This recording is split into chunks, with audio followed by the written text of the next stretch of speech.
প্রিয় বিশ্বাসীগণ, আসুন আমরা ঈশ্বরকে ধন্যবাদ দেই, কারণ ঈশ্বর আমাদের জন্য সব কিছু করেছেন, আমাদের সমস্ত জীবন দেখভাল করেছেন। আর আজকের এই দিনে আমরা তার প্রেম, তার মহান দয়াটি আমরা অন্যদের সাথে ভাগ করে নেই। আমাদের প্রতিবেশীদের সাথে আমরা এই কথা জানিয়ে দিই যে ঈশ্বরই আমাদের সব কিছু। ঈশ্বর আপনাদের পরিবারকে অনুগ্রহ করুন আর আশীর্বাদ করুন, এটাই আমার কামনা। আমেন। আপনাদের সকলকে জয় যিশু। আর আমি আশা করি ঈশ্বর আপনাদেরকে ভালোভাবে রেখেছেন। আজকের এই দিনে আমি খুবই খুশি আজকের এই দিনটি দেখতে পাওয়ার জন্য।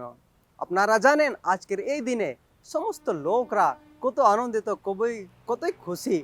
আজকের এই দিনের জন্য তারা অনেকেই প্রস্তুতি আছেন। আর আমি বিশ্বাস করি ঈশ্বর আপনাদের সাথেও আছেন, আপনাদেরকে ভালোভাবে রেখেছেন।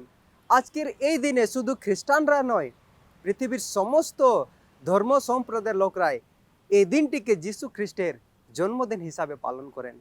আপনারা জানেন বাইবেলে কোনো কথা লেখা নেই যে যীশু খ্রিস্টের জন্ম 25 ডিসেম্বরে হয়েছিল। বাইবেল কোনো কথা আমাদেরকে এই বিষয়ে বলে না। বাইবেল এই বিষয়ে নিস্তব্ধ আছেন।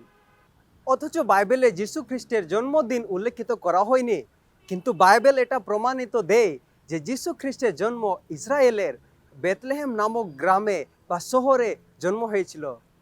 আর অনেক বিদ্বান ব্যক্তিদের অনুসারে যীশু খ্রিস্টের জন্ম 6 বিসি থেকে 4 বিসির মধ্যে হয়েছিল। বাইবেল আমাদেরকে এটা প্রমাণিত করে দেয়। কিন্তু আপনারা কোনোদিন ভেবেছেন যে যীশু খ্রিস্টের জন্ম কেন এত আনন্দের সাথে পুরো বিশ্বে পালন করা হয়?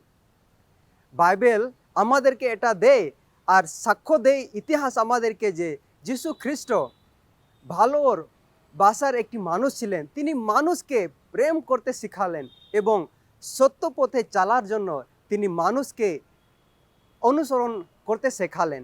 আসুন আমরা এই দিনটিকে শুধু যীশু খ্রিস্টের জন্মদিন হিসাবেও নয়, আমরা এই দিনটিকে উদ্ধারকর্তার একটি দিন হিসাবে পালন করি। মানুষদেরকে আমরা শেখাই আমাদেরকে সত্যের পথে এবং ভালোর পথে আমাদের দরকার। আমি খুবই খুশি যে আপনারা এই দিনে ঈশ্বরের বাক্যর সাথে হতে পেরেছেন। ঈশ্বরের আপনাদের সকলকে আশীর্বাদ করুন, এটাই আমার কামনা। আমেন।